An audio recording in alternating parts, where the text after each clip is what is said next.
Hi everyone, in front of me I've got Samsung Galaxy A56 and let me share with you how to change the wallpaper on this device. So let's start with opening the settings, and here we have to scroll and find a wallpaper and style. Then let's tap on change wallpapers, and here we've got some pre-installed options from which we can choose.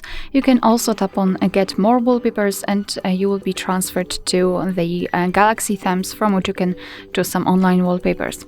So let's tap on the specific wallpaper, and now you can decide where you want to set it, so as a lock screen, home screen, or both. I'll choose both options, so just mark both and tap on next. And now let's tap on done if you're happy with the results.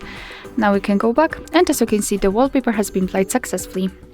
Alright, so that will be all. Thank you so much for watching. Please hit the subscribe button and leave the thumbs up.